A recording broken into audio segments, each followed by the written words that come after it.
चलिए बच्चों, आपका स्वागत है ब्रिंग स्टडी में। आज का हमारा टॉपिक है समास। समास अर्थात देखते हैं कि क्या है। दो या दो से अधिक शब्दों से मिलकर बने शब्द को समास कहते हैं। अर्थात अगर हमारे पास दो कोई शब्द हैं जिसके मेल से एक नया शब्द बन जाए उसे हम क्या कहेंगे? समास। जैसे राजपुत्र अर्थात राजा के पुत्र को हम क्या कहते हैं? राजपुत्र। ठीक, तो समास की परिभाषा को आप अच्छे तरीके से नोट डाउन कर सकते हैं। दो या दो से अधिक शब्दों से मिलकर बने नए शब्द को समास कहते हैं। ठीक है, जैसे प्रतिदिन। प्रतिदिन मतलब क्या होता है? प्रत्येक दिन। क्या? प्रत्येक दिन। अर्थात एक जैसे बहुत सारे दिन को हम एक छोटे शब्द में कहना हो तो क्या कह सकते हैं हम उसको? प्रतिदिन। ठीक, इसी को कहते हैं समास। चलिए आगे बढ़ते हैं, समास की परिभाषा देखते हैं कि समास की परिभाषा क्या है और समास के प्रकार क्या है। ठीक, अब देखते हैं हम समास के प्रकार। समास के प्रकार कितने होते हैं? 6। अलग अलग समास अलग अलग ढंग से काम करता है। जैसे अव्ययीभाव समास, तत्पुरुष समास, द्वंद्व समास, बहुव्रीहि समास, द्विगु समास और कर्मधारय समास। इन समासों के बारे में हम आगे पढ़ेंगे। थोड़ा बहुत इनको भी आप नोट डाउन कर सकते हैं। जैसे अव्ययीभाव समास, इसमें रिदम क्या होगी? पहला अव्ययी, दूसरा तत्पुरुष, द्वंद्व, बहुव्रीहि, द्विगु और कर्मधारय समास। चलिए आगे देखते हैं और इनकी परिभाषाओं के बारे में जानने की कोशिश करते हैं कि यह क्या है। चलिए, पहला हमारा आता है प्रकार के अंदर अव्ययीभाव समास। अब अव्ययीभाव समास क्या कहलाता है? इसमें पहला पद कहता है कि इसमें पहला पद अव्यय हो और दूसरा संज्ञा हो। अर्थात पहला शब्द जो होगा क्या? अव्यय होगा। जैसे प्रति। प्रति क्या है? अलग ढंग से प्रकट कर रहा है। जैसे अगर हमको लिखना है बहुत सारे दिन तो हम क्या लिख सकते हैं? प्रति दिन। जैसे प्रति मास। अब मास क्या है? महीना अलग अलग होते हैं, 12 महीने हैं। प्रति मास, अब जैसे किसी को प्रति मास वेतन देना है या तो हम उसको ऐसा न लिखे कि हर महीने वेतन न लिख के, जैसे इसको अगर हम बड़े रूप में लिखे क्या लिख सकते हैं? हर माह। ठीक, हर माह। तो इसको हम ऐसा न लिख के क्या लिख दिए? प्रति मास। अब प्रति मास जैसे अलग अलग प्रकार से वेतन देना हो गया या जो भी आपके काम हो सकते हैं उसको हम शॉर्ट फॉर्म में क्या लिख सकते हैं? प्रति मास। ठीक, अब इसमें जानने योग्य बात क्या है? क्या कह रहे हैं ये कि जो दूसरा शब्द होगा वो संज्ञा होगा। इसमें संज्ञा क्या हो जाएगी? हमारे दिन। ठीक, तो हमको इस तरीके से अव्ययीभाव समास को पहचानने का सहारा मिल सकता है। अगर हमको किसी शब्द दे दिया जाए कि जैसे ये शब्द मिल गए, ये शब्द मिल गए, तो हम कैसे पहचानेंगे कि उसका जो दूसरा शब्द होगा वह क्या होगा? संज्ञा को प्रकट करेगा और पहला शब्द क्या होगा? अव्यय होगा। ठीक, चलिए आगे बढ़ते हैं। तत्पुरुष समास। अब तत्पुरुष समास क्या है इसकी परिभाषा हम जान लेते हैं। इस समास में उत्तर पद प्रधान होता है, दोनों पदों के बीच का चिन्ह लुप्त हो जाता है। ठीक, अब उत्तर पद जैसे हस्तलिखित। क्या लिखा है? हस्तलिखित। हस्त मतलब होता है हाथ। ठीक, लिखित मतलब लिखा हुआ। अर्थात कहने की बात यह है कि हाथ से जो चीज हम लिखे हैं उसको हम क्या कह सकते हैं? शॉर्ट फॉर्म में हस्तलिखित। ठीक, इसी प्रकार वनवास। वन में वास। वास का मतलब क्या हो जाएगा? रहना।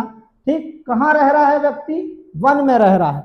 उस एक पर्टिकुलर शब्द जो लिखा हुआ है वन में वास, तो यहां क्या कह रहा है? यह शब्द क्या हो जाएगा? लुप्त हो जाएगा। जो हमको अलग ढंग से लिखने के लिए कह रहा है वह शब्द लुप्त होकर क्या बन जाएगा? एक छोटा शब्द वनवास। ठीक, इसी प्रकार हस्तलिखित, हाथ से लिखे हुए को न लिखकर हम क्या लिख सकते हैं? हस्तलिखित। इस तरह हम समझ सकते हैं कि यह कौन सा समास है। समास यानी कौन सा समास? तत्पुरुष समास। इसकी परिभाषा आप नोट डाउन कर सकते हैं। इस समास में उत्तर पद प्रधान होता है, दोनों पदों के बीच का चिन्ह लुप्त हो जाता है। इस तरह यह कौन सा समास हो गया? तत्पुरुष समास। चलिए अब अगला समास देखते हैं कौन सा है। ठीक, द्वंद्व समास। कौन सा समास आ गया? द्वंद्व समास। इसमें दोनों पद प्रधान होते हैं, जैसा कि अभी पहले हमने क्या पढ़ा था, उसमें एक शब्द प्रधान हो रहा था। अब यहाँ दोनों पद यानी दोनों जो पद हैं वह क्या होंगे? प्रधान होंगे। पहला तो ये मिल गया हमको। इसमें दोनों पद प्रधान होते हैं और विग्रह करने पर और या अथवा तथा एवं इसका प्रयोग किया जाता है। अर्थात अगर हम किसी शब्द को अलग कर रहे हैं, जैसे हमारे पास है जलवायु, ठीक, अब ये जो जलवायु है अब इसको विग्रह करना है अर्थात अलग अलग करना है, तो हमको इसको लिखना पड़ेगा जल और वायु। ठीक, इसी प्रकार ठंडा गर्म, तो इसको हम क्या लिख सकते हैं? ठंडा और गर्म, ठंडा या गर्म, ठंडा या गर्म। जैसा कि अभी गर्मी चल रही है तो आपको ठंडा पीना है कि गर्म पीना है, इस तरह हम उसको बता सकते हैं। पर ऐसा पूरा शब्द ना कह के हम क्या कह सकते हैं? शॉर्ट फॉर्म में क्या कह देते? ठंडा लोगे या गर्म, वह ना कह के हम क्या कह दे? ठंडा गर्म। ठीक, इस तरह हम अपने समास को पहचान सकते हैं कि यह कौन सा समास है। द्वंद्व समास को पहचानने का पहला जो तरीका है वह क्या हो जाएगा? दोनों पद प्रधान होंगे अर्थात दोनों की महत्व होगी। ठीक, अगर दोनों में से कोई भी एक शब्द ना हो तो वह समास बदल जाएगा। ठीक है, तो पहला हमको क्या मिल गया द्वंद्व के लिए कि दोनों पद क्या होंगे? प्रधान होंगे तथा दोनों पदों को अगर विग्रह किया जाएगा तो उसमें अथवा या और या लग सकता है या एवं लग सकता है। ठीक है, चलिए अब आगे बढ़ते हैं। ठीक, बहुव्रीहि समास। ठीक, जिसमें दोनों पद अप्रधान हो और दोनों पद मिलकर तीसरे पद की ओर संकेत करते हैं। अब इससे पहले हमने क्या देखा था कि उसमें दोनों पद प्रधान थे, परंतु इस बार क्या कह रहा है कि दोनों पद अप्रधान हो। कैसे हो? अप्रधान हो, यानी दोनों प्रधान ना होकर दोनों मगर मिले, यानी दोनों मिलकर क्या बना रहे हैं? तीसरे पद को बना रहे हैं, जो क्या होगा? मेन शब्द हमारा कहलाएगा। ठीक, जैसे कि यहां लिखा है त्रिनेत्र। क्या लिखा है? त्रिनेत्र। अब त्रिनेत्र को हम क्या लिख सकते हैं? तीन आंखों वाला। कौन है तीन आंखों वाले? शिव जी हैं। ठीक, और शिव जी का एक नाम क्या है? शिव जी का एक नाम क्या है? त्रिनेत्र, है ना, त्रिनेत्रधारी कहते हैं हम उनको। इसी तरह हम दूसरा क्या कह रहा है शब्द? दशानन, जिसके क्या हो? 10 सिर हो, उसे हम क्या कहते हैं? दशानन। और दशानन कौन था? रावण। अर्थात इस तरह हम अपने दूसरे समाज को पहचानने के लिए क्या कर सकते हैं? बहुव्रीहि समाज को पहले हम पहचानेंगे कैसे? उसमें पहला क्या कहेगा? दोनों पद अप्रधान हो। ठीक, दोनों पद अप्रधान हो। अगर यानी हम अगर विच्छेद करके लिखे हैं तो उसमें दोनों ही पद क्या है? अप्रधान है। तीन भी अप्रधान है और आंखें भी अप्रधान है। परंतु जब ये दोनों शब्द मिल जा रहे हैं, क्या हो जा रहे हैं? दोनों शब्द मिल जा रहे हैं तो एक नया शब्द बनता है, उसे हम क्या कहते हैं? त्रिनेत्र। क्या कहते हैं? त्रिनेत्र। अर्थात तीन आंखों वाले को हम क्या कहेंगे? त्रिनेत्र। और तीन आंखों को जब यानी तीन और आंख दोनों अप्रधान है, परंतु जब दोनों मिल जाते हैं तो एक जो नया शब्द बना है वही क्या कहलाएगा? बहुव्रीहि समास। ठीक, इस तरह आगे बढ़ते हैं कि अगला समास कौन सा है। अगला समास आता है द्विगु समास। कौन सा समास? द्विगु समास। अब द्विगु समास क्या है उसको हम समझते हैं कि इसमें पहला शब्द संख्यावाचक होता है। अभी तक हम जो देखे उसमें क्या कह रहा था कि अप्रधान था, उससे पहले प्रधान था, परंतु यहां जो पहला पद होगा वह संख्या को संबोधित करेगा। किसको संबोधित करेगा? संख्या को। ठीक, इसमें पहला शब्द संख्यावाचक हो, इसमें समूह या समाहार का ज्ञान होता है। अर्थात किसी संख्या के साथ कोई वस्तु अगर मिल जाती है तो वह क्या बताती है? एक समूह को बताती है। जैसे अगर 10 पेन है या 10 ग्रह है या 10 रत्न है, तो उसको हम क्या कह सकते हैं, 10 रत्न।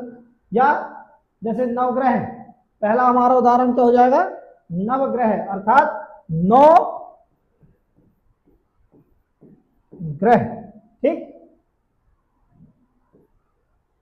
9 ग्रह, अर्थात